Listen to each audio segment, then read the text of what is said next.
Thank you. Thank you all very much.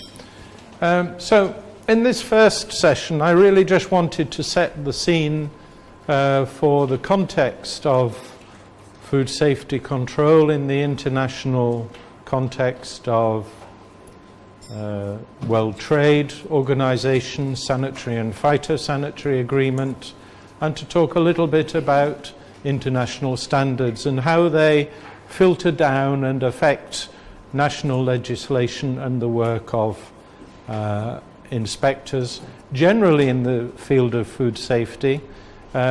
Because when we talk about fishery products, of course, the principles of inspection and control are the same for any food.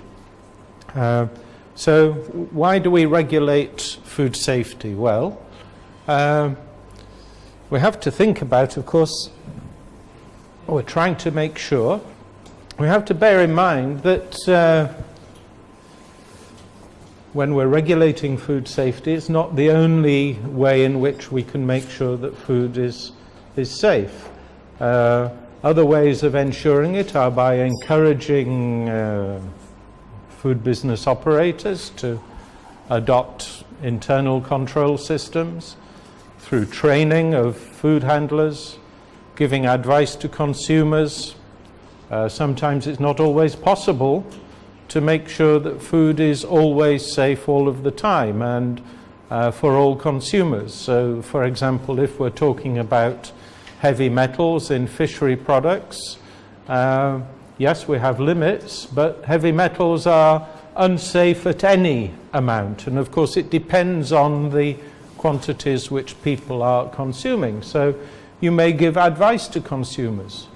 Pregnant women should not eat tuna more than 2 or 3 times a week, and limit the consumption of those large pelagic fish to children, and so on. We also have voluntary standards. There are food safety standards which are applied by customers to their suppliers. So international private standards concerning food safety are also applicable. There is a ISO standard for food safety, an ISO 22000 standard, which if a buyer says to a supplier, I would like you to comply with this as part of our contract, then it's the choice of the supplier whether or not they enter into that contract. But all these are non-regulatory ways of applying food safety measures. But at the end of the day, as competent authorities, as regulators, we want to have a legally enforceable means of ensuring that food and the circumstances and environment in which food is produced meet certain minimum standards which we set out in the regulations. And the primary reason for this is to, of course, protect consumers from non-compliant operators. And we do that in 2 ways. One, by saying to non-compliant operators, you must increase or improve your standard. So if you're here and the requirement is here, you have to change the way in which you do things. And secondly, we say, well, if you do not, then we remove you from the supply chain. Okay, there is has to be some form of sanction there, which means that people either comply or they're forced out of the business, ultimately. So that is the prime reason, to protect consumers and ensure their health and well-being, as we say here.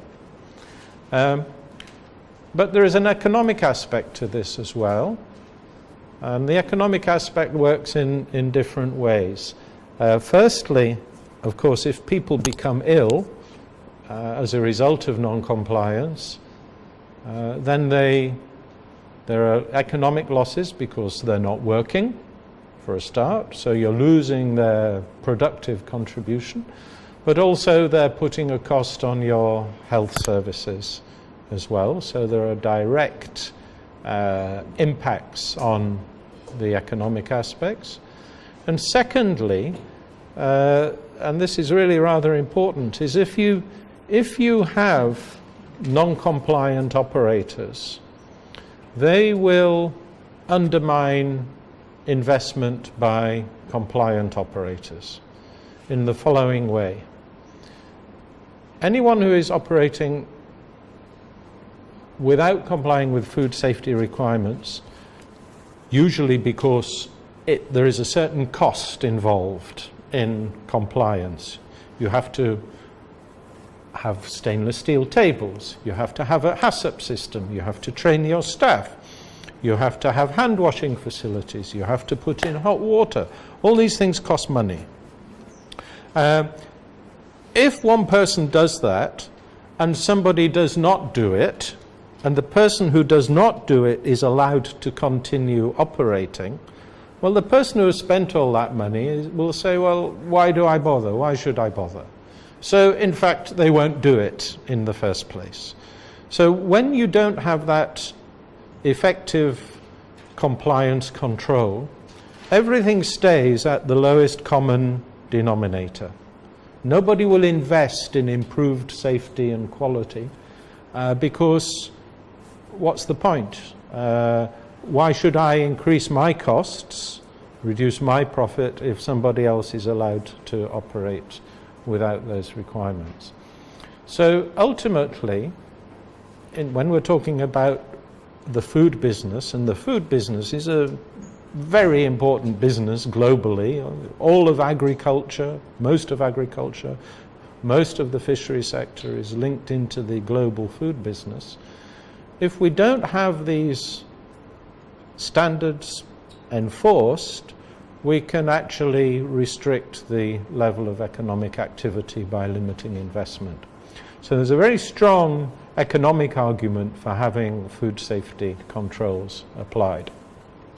And it also comes into play when we're talking about international trade, because as you will all be very much aware, because of the talk of the EU standards and things, many countries have been forced to upgrade their food safety control systems in order to reach certain markets to meet their requirements.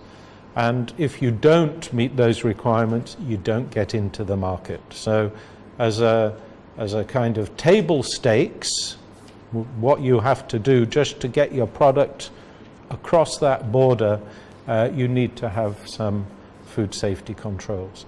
And most importing countries in the world, your own included, put some requirements on what is coming into the territory.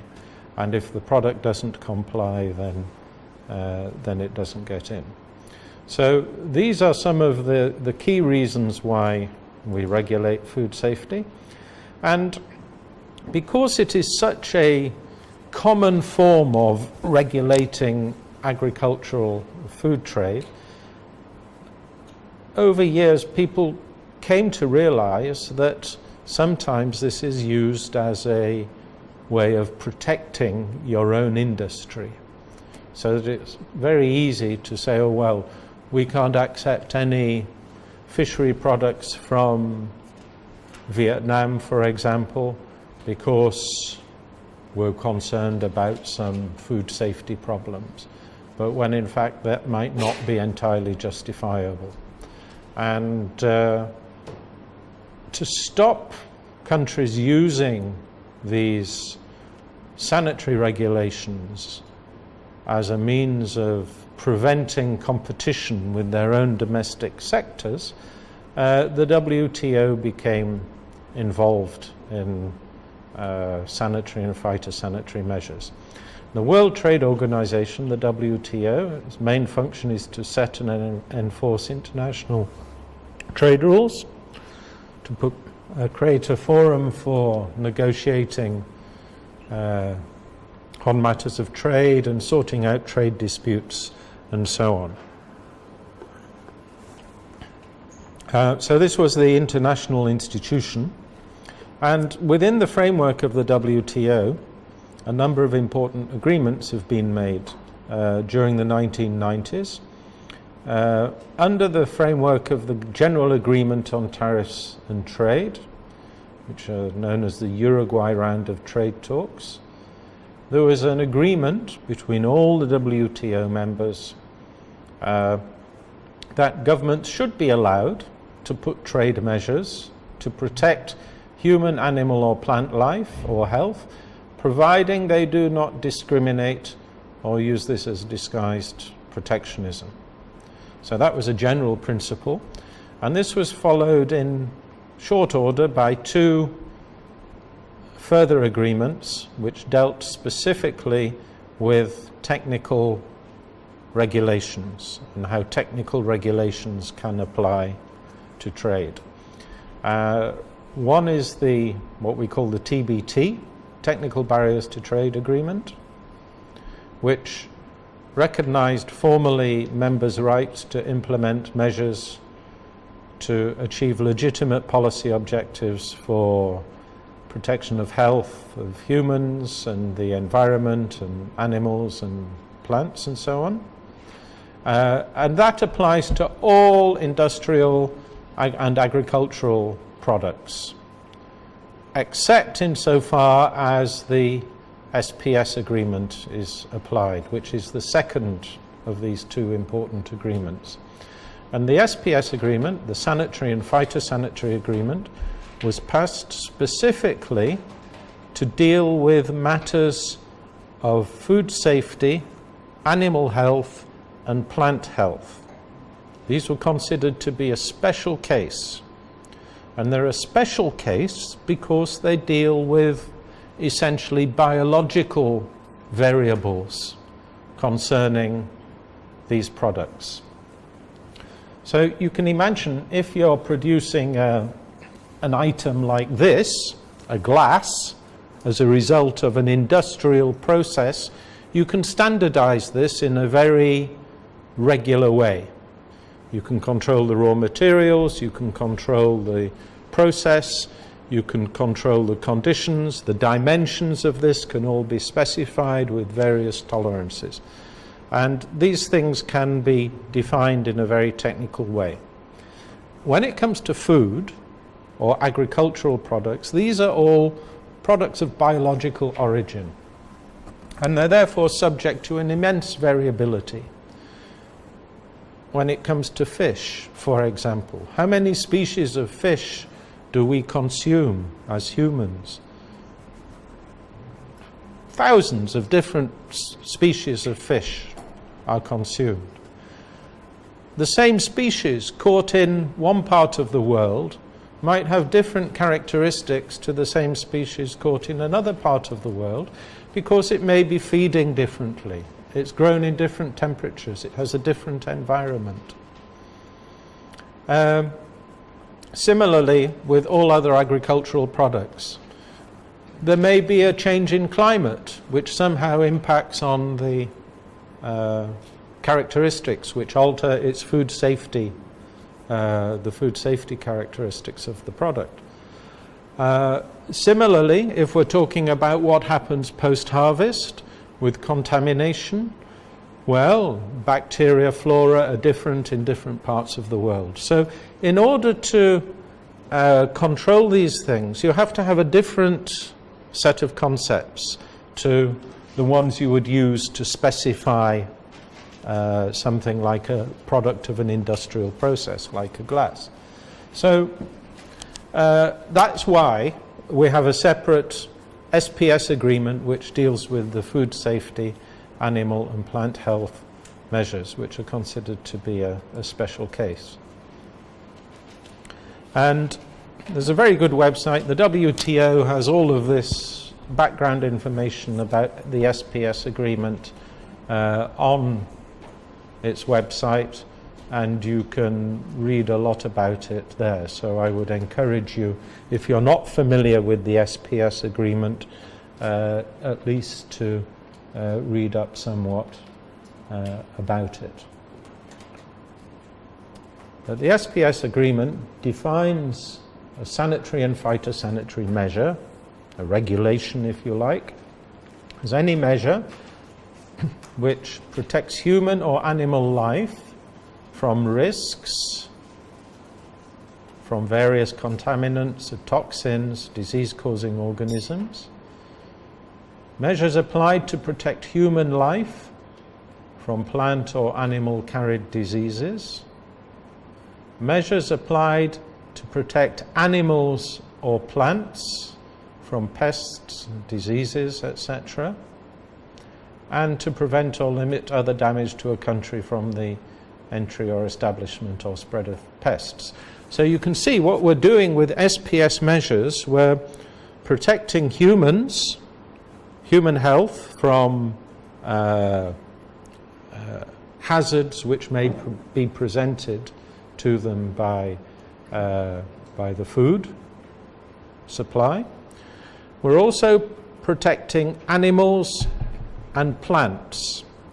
And one of the main reasons for this is to protect our agricultural production systems. In other words, to support farmers by avoiding the introduction of pests or animal diseases which can undermine their productive system. So you can see immediately that when we start talking about SPS issues, maybe you've been thinking about this from the point of view of how do we comply when we export our products to other markets. This is the main ethos which has been promoted in recent years. But the point is, you also can and should use SPS measures to protect your own consumers and protect your own production systems. So immediately you can see that SPS is not just about export, it's also about what's happening inside your country. And certainly one of the things we're now trying to encourage as we go around and run projects like this is, let's not just think about exports, let's just think about SPS as a holistic system where we set up a set of controls which apply in an integrated way to imports, domestic production and exports, because you cannot really, in all honesty, separate these things into separate compartments. And very often we do see them separated into different compartments, with import controls in one institution, exports in another institution, and sometimes domestic controls in another one. So when these are all in separate institutions, it's very, very difficult to bring them together in an integrated control system. So this is one of the implications of the SPS agreement on the institutional structures which we use to, for example, control food safety.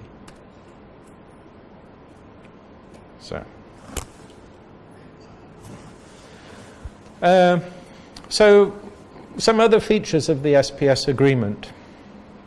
How safe is safe?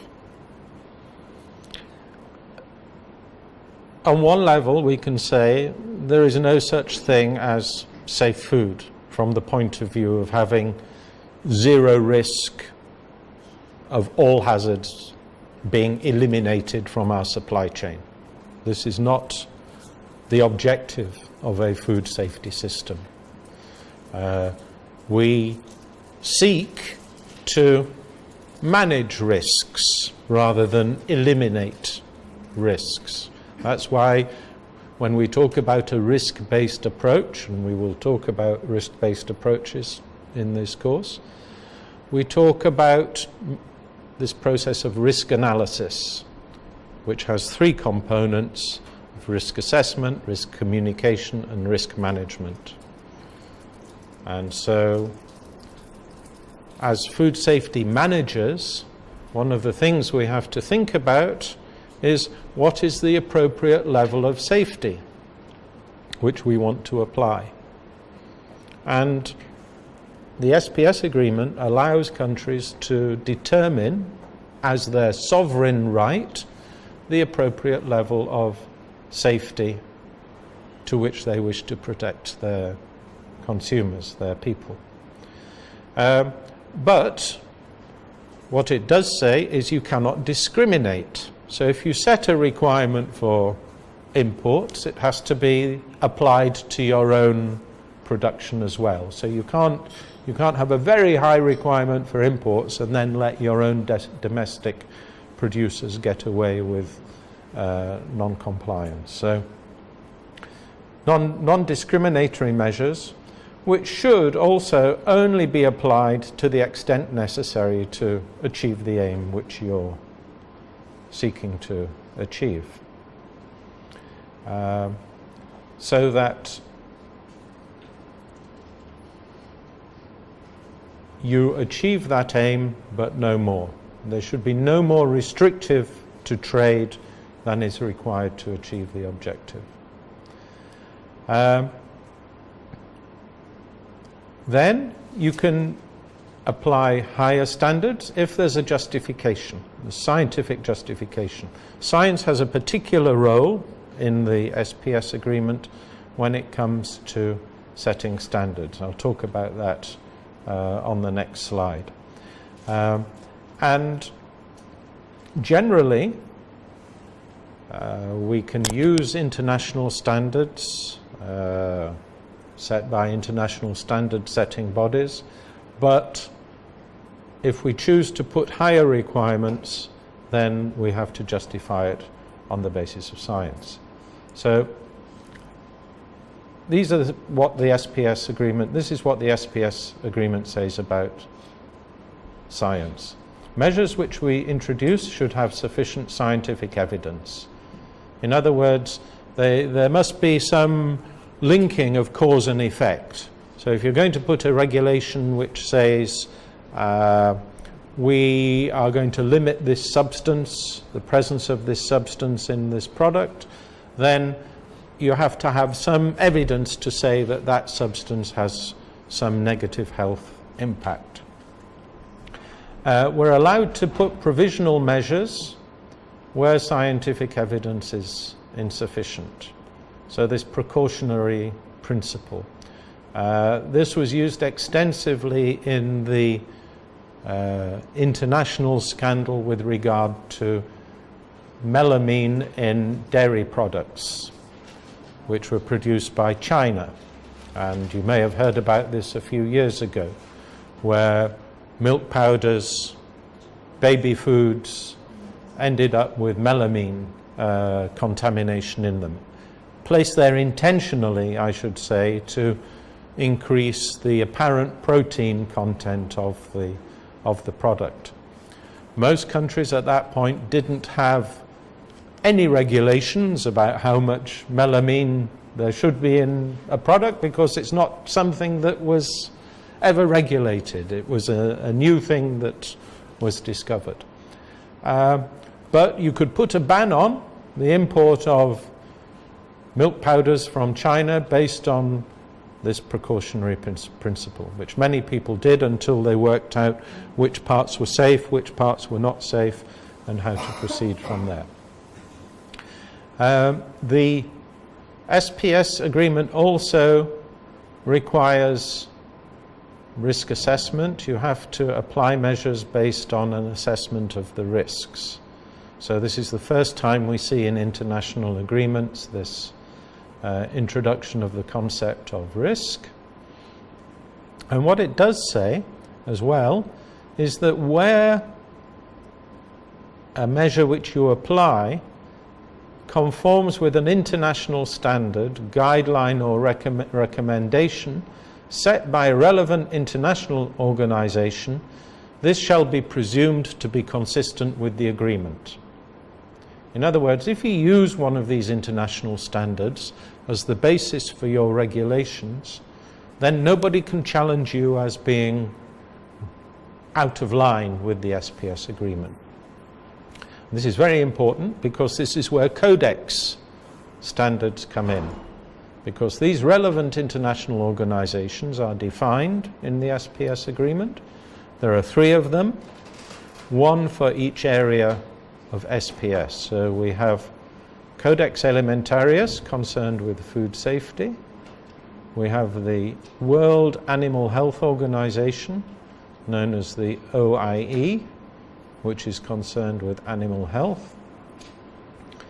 And we have the IPPC, the International Plant Protection Convention, which is concerned with plant health.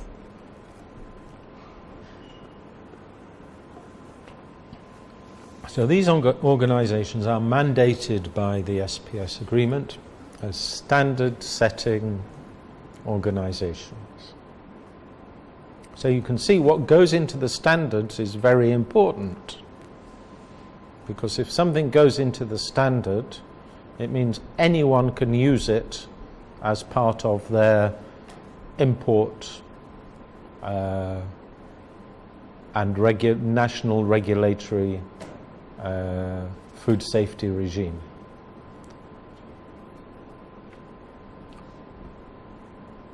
So what we have, Codex Alimentarius,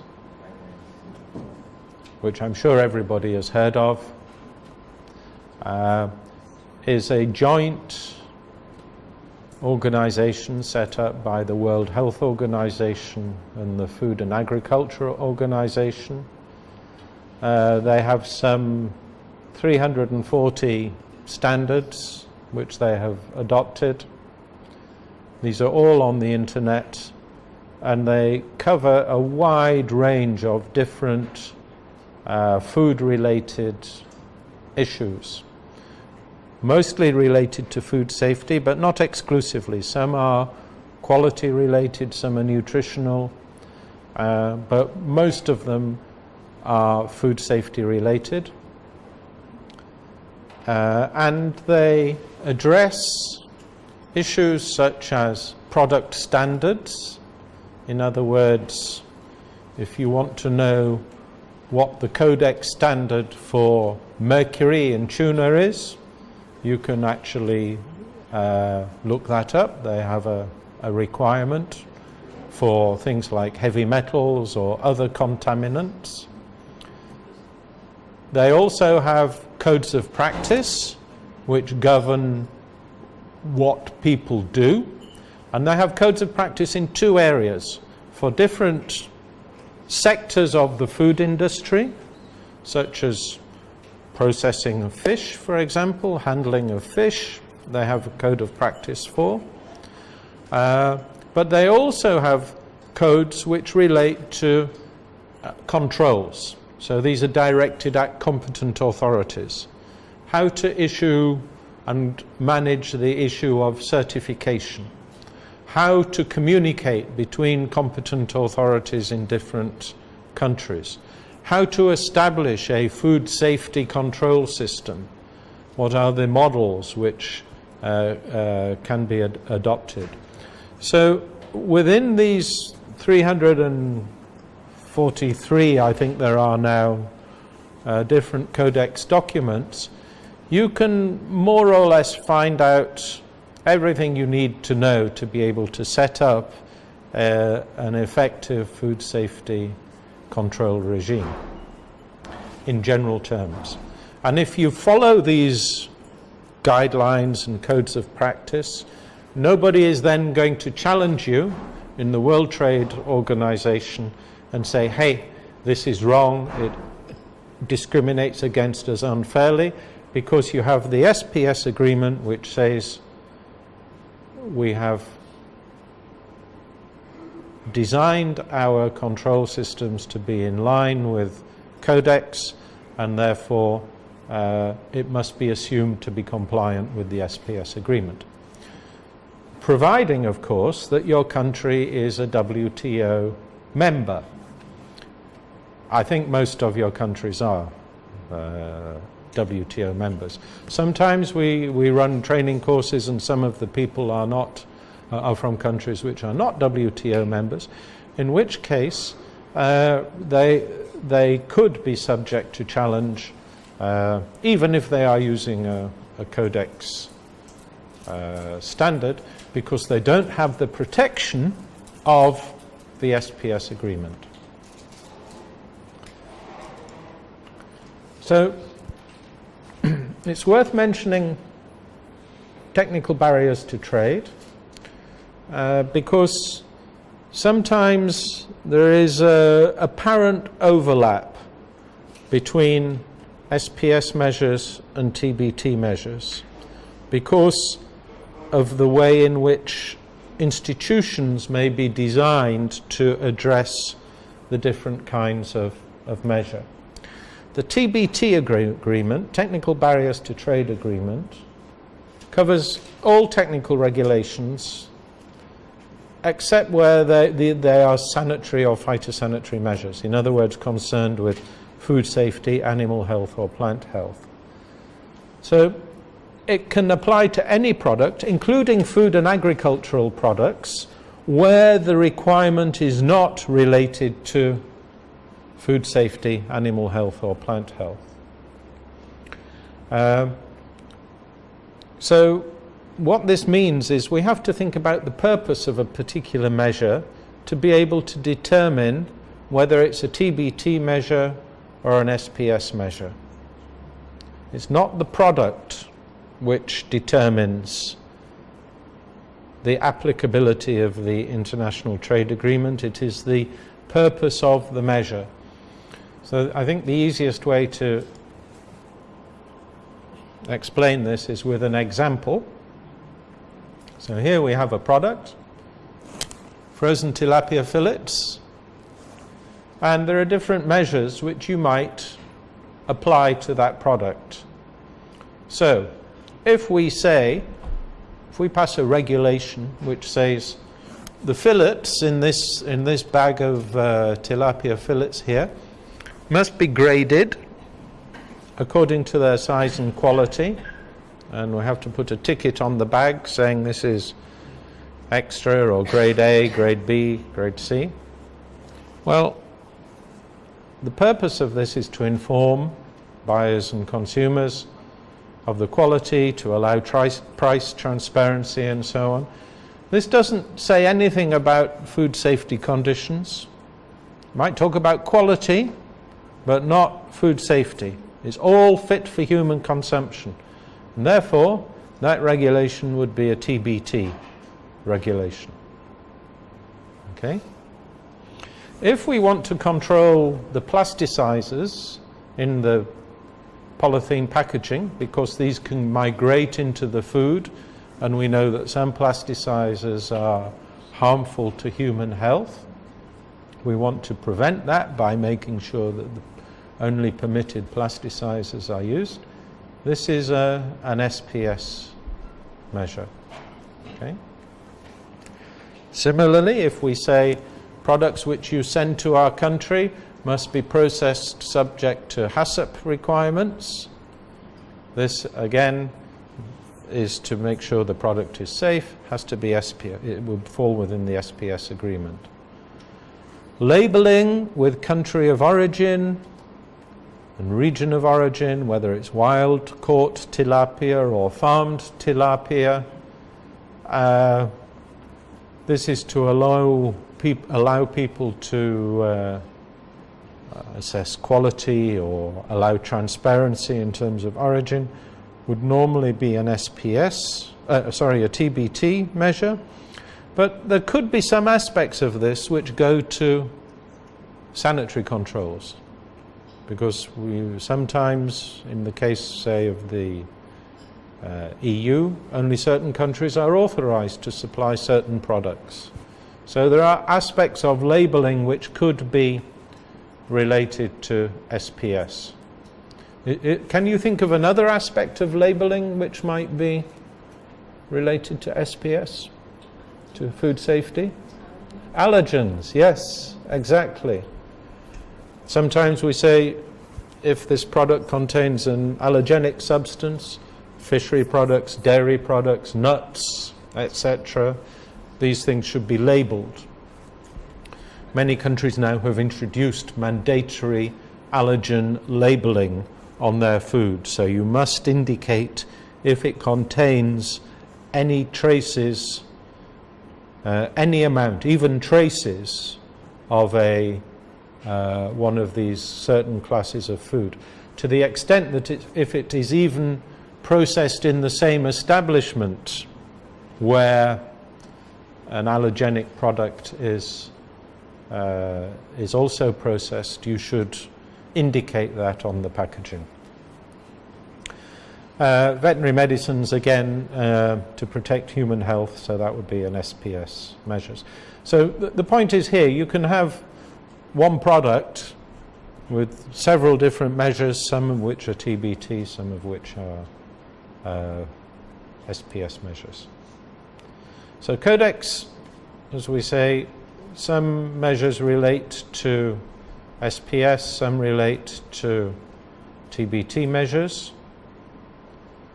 And this distinction between SPS and TBT is very relevant for you, because when you're setting up a national control system, you have to think quite carefully about what it is you are controlling, because the ways in which you control matters which fall within the SPS agreement generally require a different approach to those which fall within the scope of the TBT agreement. And this is because very often TBT measures you can control mostly by product standards. In other words, you take a sample and you can check very easily the compliance in a laboratory. When we talk about SPS measures, we're talking about controls in the supply chain. You're talking about food safety. Well, food safety might be determined by something that happens on the fishing boat, or on the fish farm, or even before the fish farm, in the feed manufacturer, or in the storage of the raw material that goes into the feed. So you can't immediately check that and control it with a sampling and testing activity. So you have to think a little bit about the way in which institutionally you set up your competent authorities to deal with TBT and SPS matters. And this is a little slide which tries to encapsulate all of this. I'm not sure how easy it is to read, but in deciding how we set up our competent authority, well, you have a little decision to make about whether a particular measure is a TBT or an SPS measure.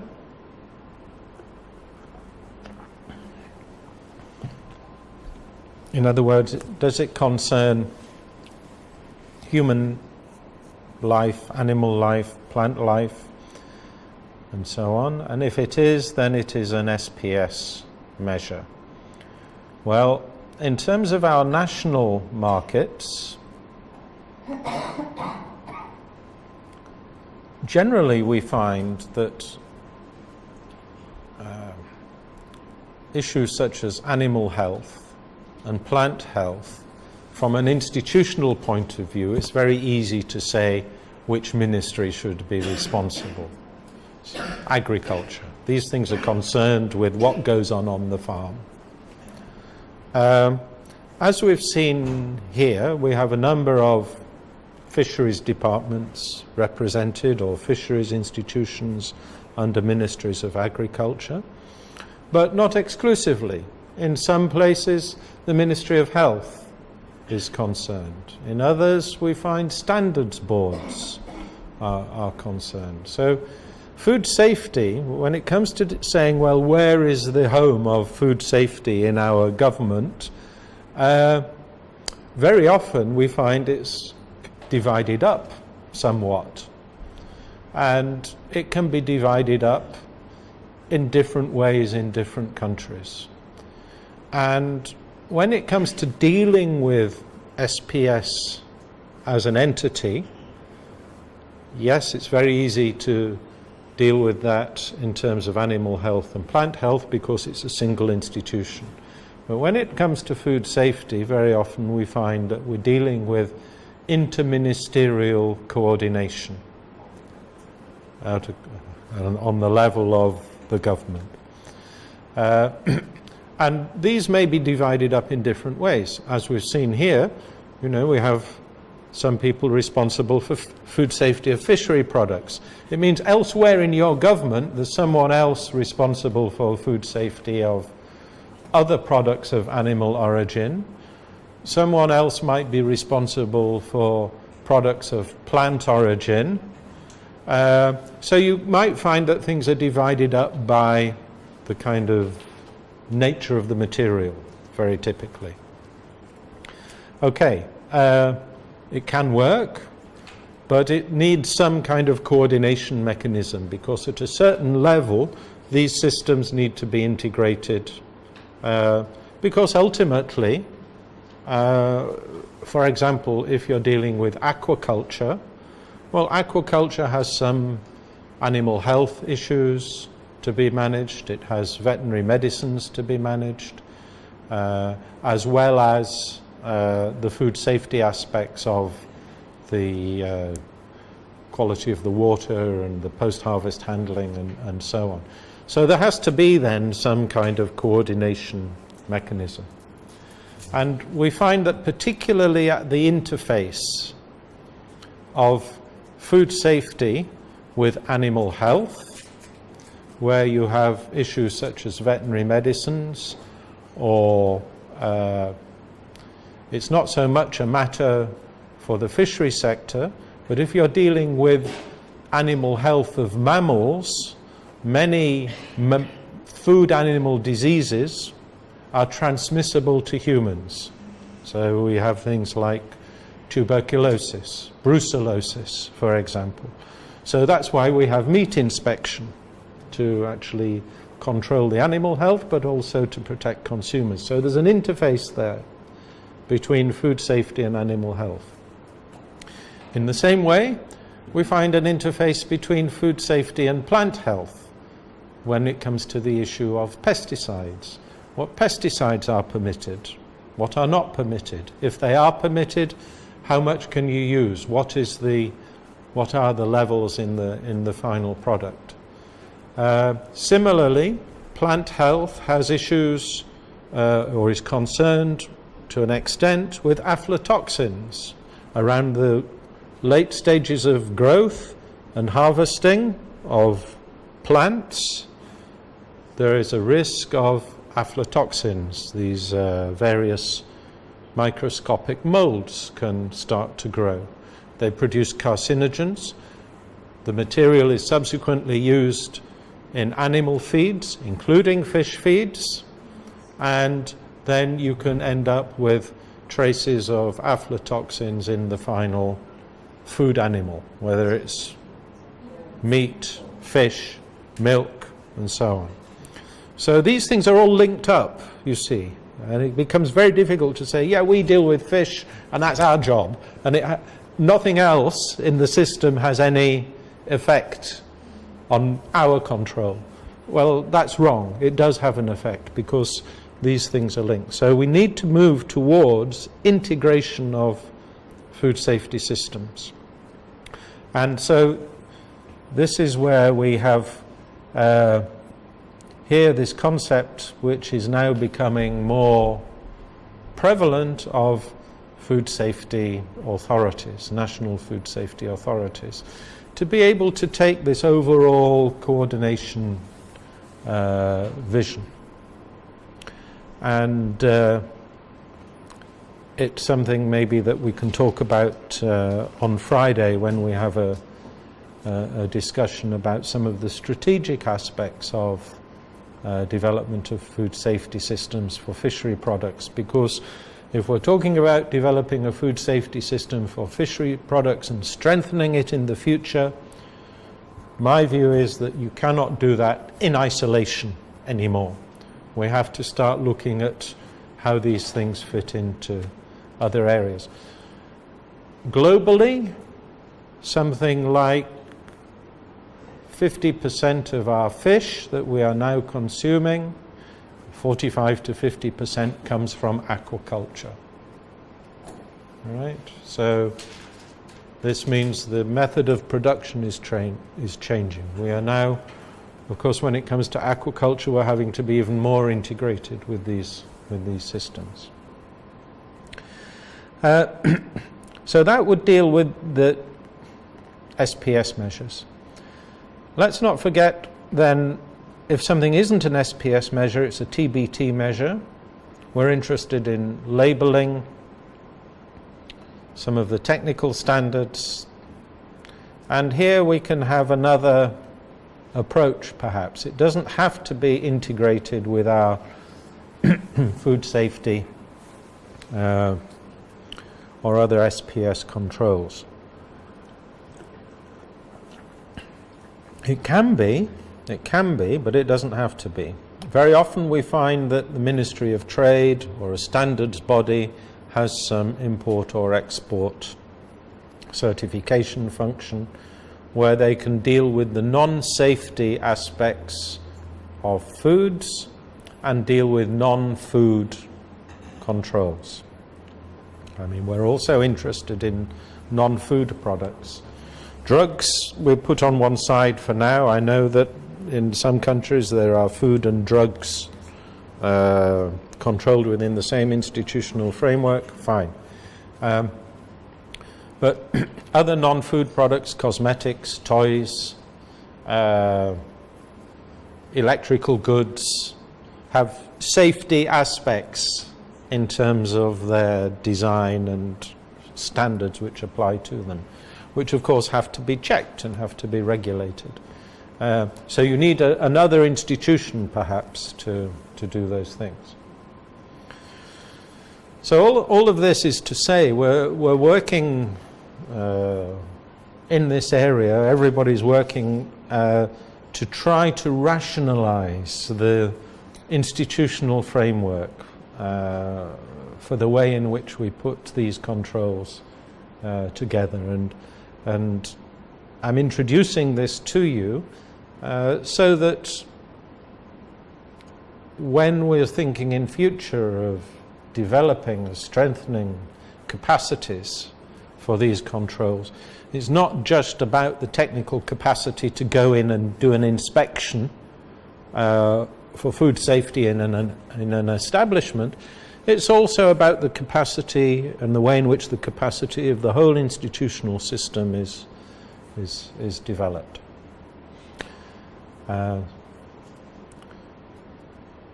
So this is an important thing, because if your institutions are not set up correctly, if you don't have clear mandates, if you have overlapping mandates with other institutions, where you might have 2 or 3 different ministries more or less trying to do the same job, you end up with a very dysfunctional system. You end up with multiple inspections of the same establishment by different institutions. So one day you might have the Ministry of Health going down and doing the inspection. The next day you might have the Veterinary Department from the Ministry of Agriculture going and doing a similar inspection. The next day you have somebody from the Standards Board going and doing an inspection. The next day you have somebody from the Fisheries Department. As a business operator, what do I think of a government that does that? Not very much, you can imagine. And worse than that, who do I pay attention to? I end up not paying attention to anybody because their credibility is destroyed, because they can't even work out between them who's responsible. You know? Notwithstanding the fact that sometimes you get diametrically opposite reports and recommendations from inspectors. Does any of this sound familiar? Yeah, okay. I'm sure this is CAFSA's bread and butter, isn't it, really, trying to sort out these kind of issues. Yeah, so, you know, it's really important to get the institutional framework straightened out. And certainly when we're asked as consultants to go to countries and advise, this is always the first thing we try to look at, to try and get some rationality into these systems. And the first step is, of course, get people talking to each other. You see, we had a similar kind of thing in the EU in the early 1990s. I'll show you a slide at some point of the history of EU food safety controls. But we started off in 1991 with Directive 91493 on hygienic conditions for placing fishery products on the market. Those of us who've been around for 30 years or so will remember that. And that was for fish. Then there was a directive for meat. Then there was a directive for honey. Then there was a directive for dairy products. And they had all of these vertical directives. And it was okay, but the point is that there were different standards according to whichever sector. So when we had our big food safety reform in 2004, what they did was very sensible, which was they said, here's one regulation for the whole of the food industry, whether you're fish, meat, dairy, poultry, fruit and vegetables, doesn't matter. Here is your basic hygiene regulation. Then they put a higher set of requirements for products of animal origin. And then as an annex to that, you then had the special conditions for each sector, because you do need some special conditions somewhere in that system. And the beauty of that then is then you have one rule which applies for everybody. And certainly these days we would never advise anymore the idea of having exclusively for a fishery sector fish and fishery products hygiene regulations. We'd always advise you have your horizontal hygiene regulations which apply to all food safety operators, and then any special things you build on top of that. But you see what's happened, and this is because of the EU, the response to the EU. The EU has come in and said, we want this, this and this, if you want to trade with us. And people have looked at their whole institutional framework and thought, well, we don't have any of that anywhere in our system. So if we want to continue exporting, if we want market access, we have to build something for the fishery products. And that's what's happened in many countries. We see these fishery product regulations, vertical regulations, EU standard regulations, also institutions which have been developed to implement those regulations, to enforce them, all to a very good standard. It's fine, nothing wrong with it per se, but it's out of proportion to the rest of the food safety system in the country. So now, especially as we need to have a more integrated approach, what the challenge is to try to raise the rest of the food safety system and integrate it with the fisheries. Wherever we go, we do find that the most advanced food safety controls are in the fishery sector, if it's been trading internationally. And fish is the most important globally traded food commodity. It's 100 billion a year international trade in fish and fishery products. And so, and the EU trades, I think, with something like 80 countries or so.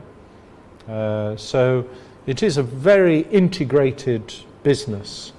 And we see, in some very poorly developed countries, we see some very sophisticated factories, we see perfect HACCP systems, we see effective controls, but you step outside the factory gate and then you're back to a developing country sector. So these are the things that I think as food safety managers, which you all are, first and foremost, responsible for the management of a food safety function, these are some of the things which we have to perhaps think about in a little bit more detail. And I wanted to say a little bit more about Codex. As I say, Codex is a really important institution. The Codex standards are important standards because they can affect your capacity to trade. And all countries are encouraged, as if you're an FAO member, they're encouraged to participate in the actual creation of Codex standards. Because there is a defined process for establishing these standards. The idea is that all members have the right to contribute to the development of that standard. And what goes into the standard is what is agreed by the Codex committees. And essentially, if a standard is produced which potentially disadvantages your trading position, then you can lose out in terms of international trade. So Codex, the main membership is by national governments. There is facility for observers, but they are not involved in the decision making. So the Codex Alimentaris Commission is at the top of this set of committees, and it is the commission which finally adopts the standards. But all of the work is done in committees where they're preparing draft standards, discussing them, and working on the texts. So there are 30 committees which each committee has a specific task to do. 10 of the committees are general subject committees dealing with things like additives or contaminants and so on. There are 21 commodity committees which deal with certain commodities.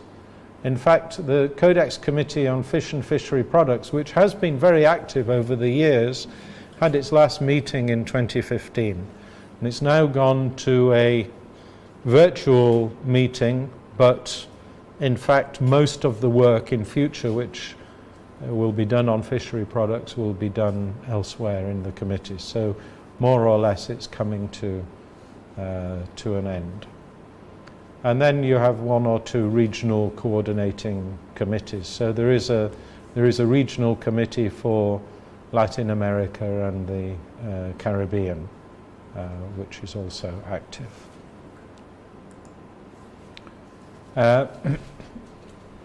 So Codex committees.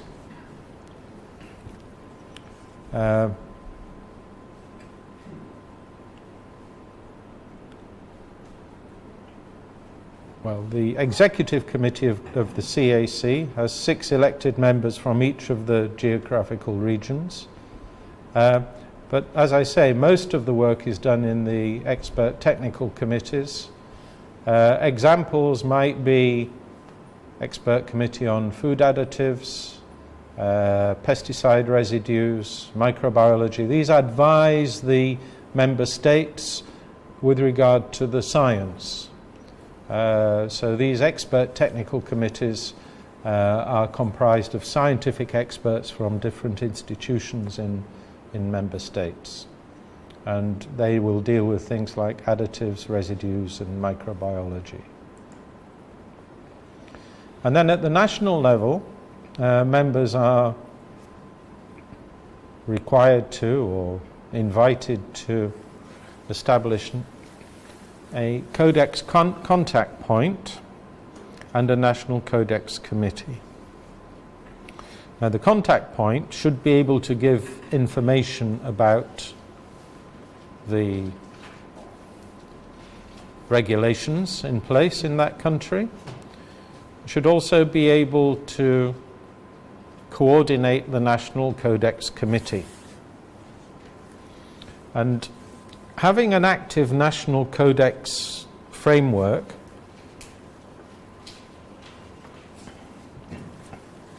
will allow you to do two things. On the one hand, whatever's going on in codex, somebody might decide, okay, we need to put a regulation, we propose to revise the levels of heavy metals in fishery products. Well, if the relevant Codex Committee decides that this is something that should be worked on, then a draft proposal will be made. That will be circulated to Codex contact points in member states. So you will get a proposal to say, okay, we want to reduce the level of cadmium in cephalopods, for example. Well, that may have trading implications for your country. If you're a big exporter of octopus or cuttlefish, that's the first thing. If you know that the products which you are selling may be susceptible to maybe rather higher levels of cadmium than are set out in this draft proposal, and this could be because of natural variation, because of the nature of the fishing grounds which your fleet is exploiting, well, you need to be able to say something about this proposal. Because if it goes through and this lower limit is adopted by Codex, your products are above that limit. If it's been adopted, then you can't say anything against it. People can stop your products going into their market because they don't comply with the Codex standard. So, in the standard setting process, you have to be very alert to what's in the Codex pipeline. And this is the job of this contact point and the National Codex Committee. Yeah, Julian. Wouldn't it be guided by a critical limit instead of just? Well, these are maximum limits which are set out in Codex standards. Because if the natural environment or where you're harvesting from has an unusual high limit, naturally which is above whatever critical limit is set, then automatically the product would have already been unsafe or unfit for consumption. Well, not necessarily. I mean, if you take something, say, if you take mercury, you have this Codex limit of 1 milligram per kilogram, right?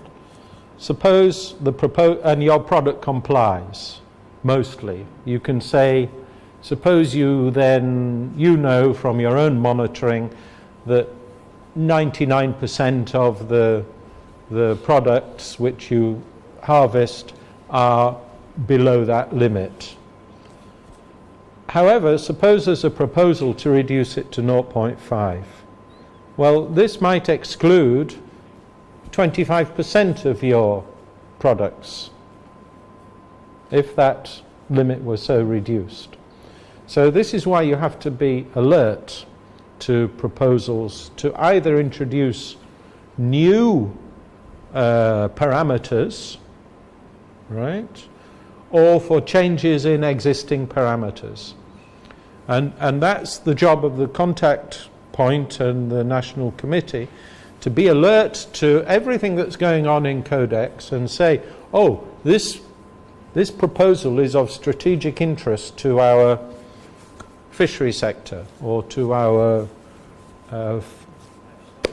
livestock or rice production or whatever, and make sure that there is an adequate national response to the Codex Alimentarius Committee dealing with this, to say, hey, no, we object to reducing that limit because X% of our exports will not comply, and therefore we don't agree with the limit which you're proposing.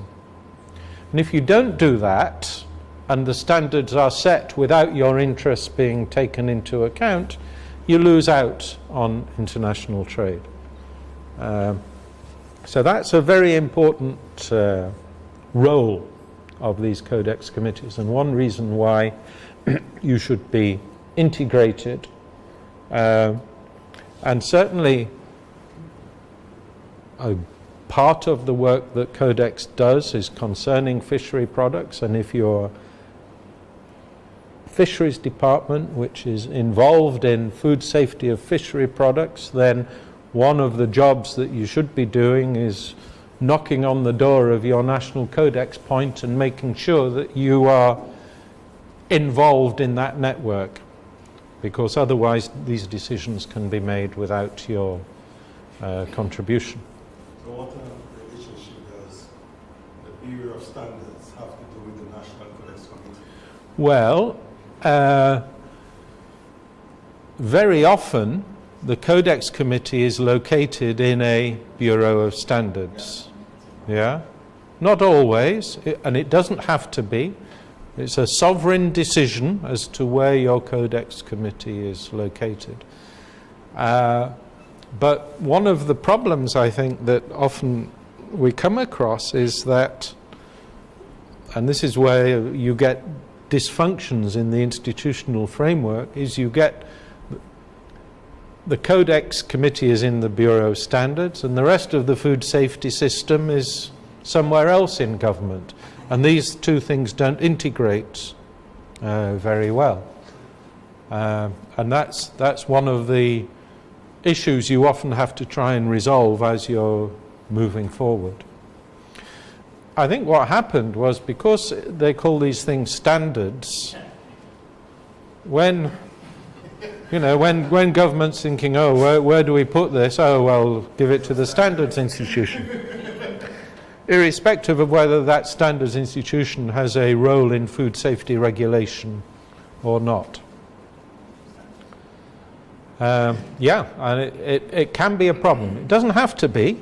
I mean, it depends how open that standards body is to linking with other bodies.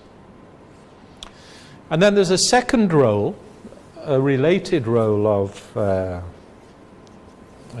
your National Codex Committee, which is, as well as responding to proposals at the level of Codex, it's to make sure that your national regulations are in line with what is in Codex. Because if they're not, you can also have difficulties in terms of getting your products into international markets, for example, because you might have a product which is acceptable for circulating nationally, but if it's not and meets national requirements, but if it doesn't meet the Codex requirements, then that cannot be traded freely without going through some other step. So trying to keep your national legislation coherent and in line with Codex Alimentarius is also important.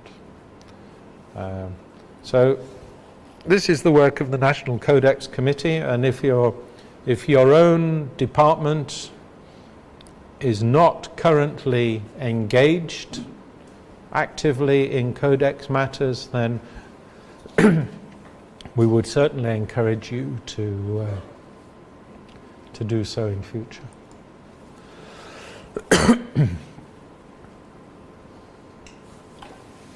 So, Codex decisions, they're usually made by consensus.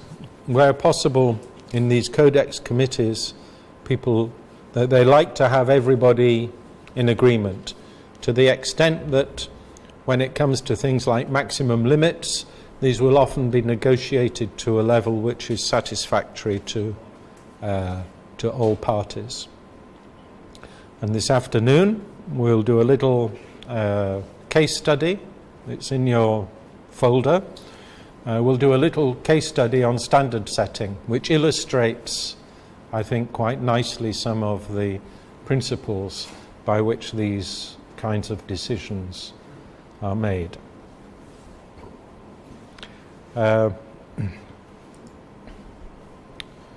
Yeah, and the decision-making process is a long one. 8 steps have been defined in Codex committees.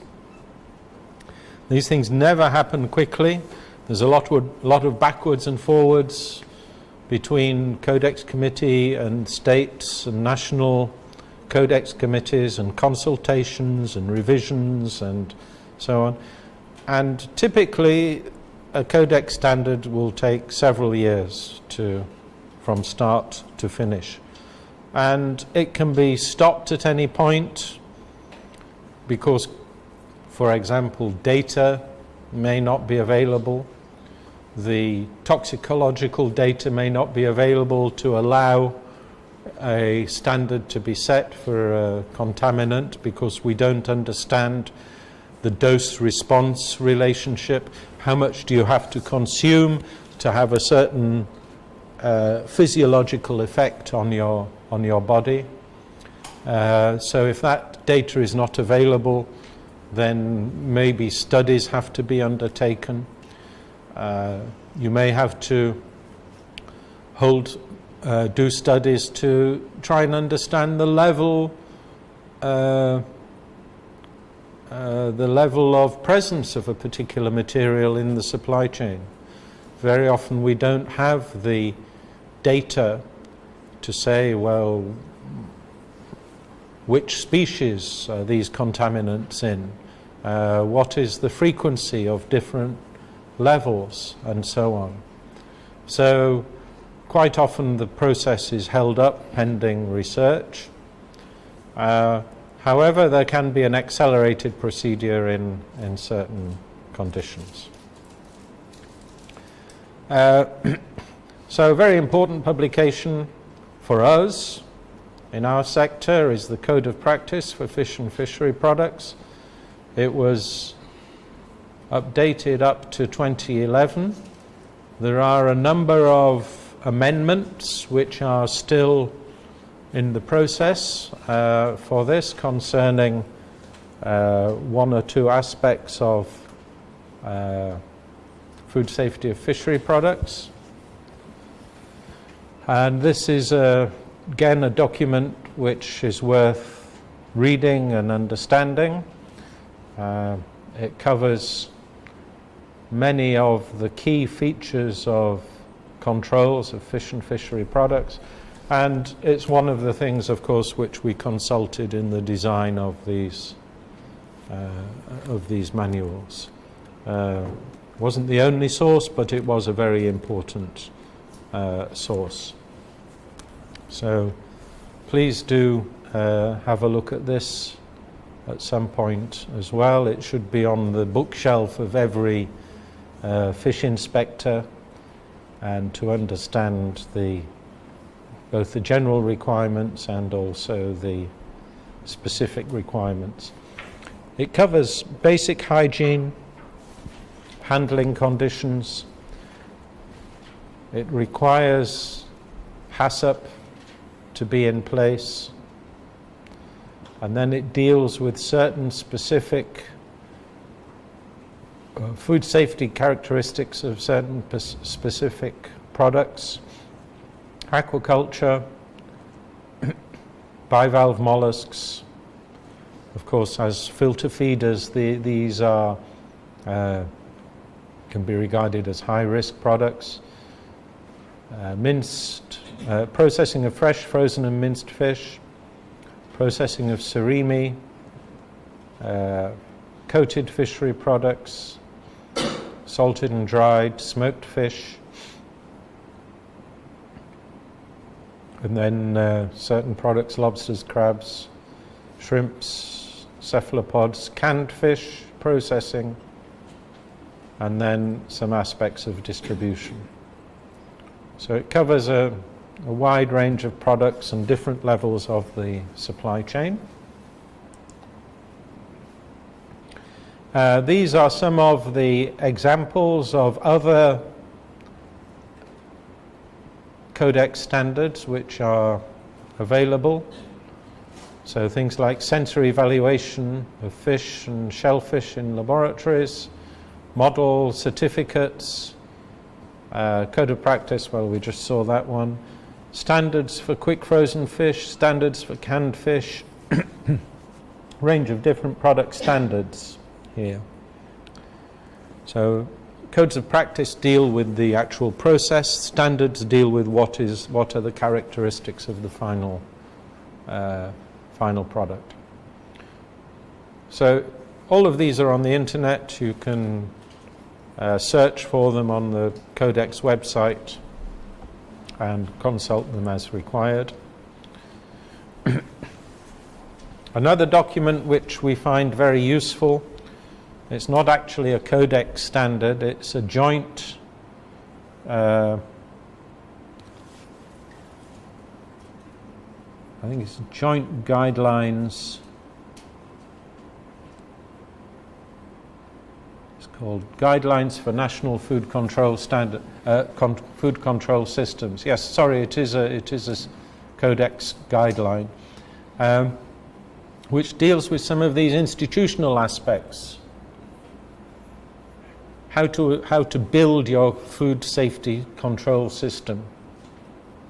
And it talks about different models. It talks about the Food Safety Authority model. It talks about a mixed model with different food safety in different institutions with some coordination mechanism. It talks about a mixed model with reduced coordination and tries to advise on which should be what are the features of each to be considered. Very useful if you're looking at ways for food safety system reform. This should be your starting point. And it's all, the beauty of this is it's a Codex document, so it's something you can wave at policy decision makers.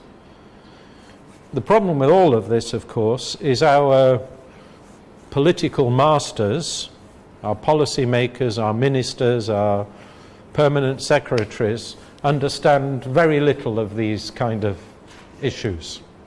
I'm sorry to say. It's kind of over their head.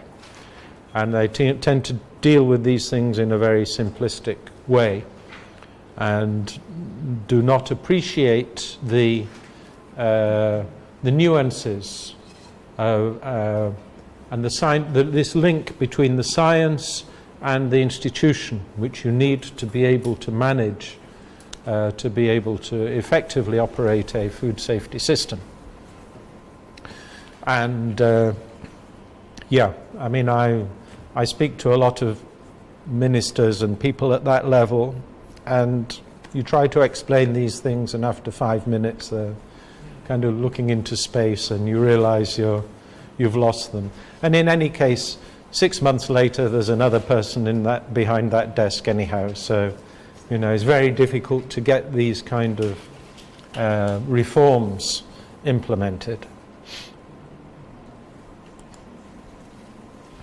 And then some other very relevant documents for us, which might not be directly concerning the fishery sector, but these Codex documents are applicable to what we are doing in the fishery sector.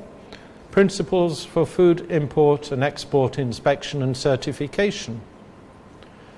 Guidelines for the design, operation, assessment and accreditation of food import and export inspection and certification. Guidelines for food import control systems.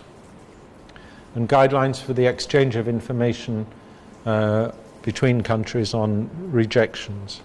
So when you're looking through Codex, bear in mind that there's more of relevance for you than just fish. And it comes back to this fact that primarily what we're doing here is food safety, and it just happens to be that the product we're concerned with is fish and fishery products. But the principles and the overarching framework is one of food safety. And I think that is a very important message, which I think, since it's coming up to lunchtime, I think we can take with us for lunch.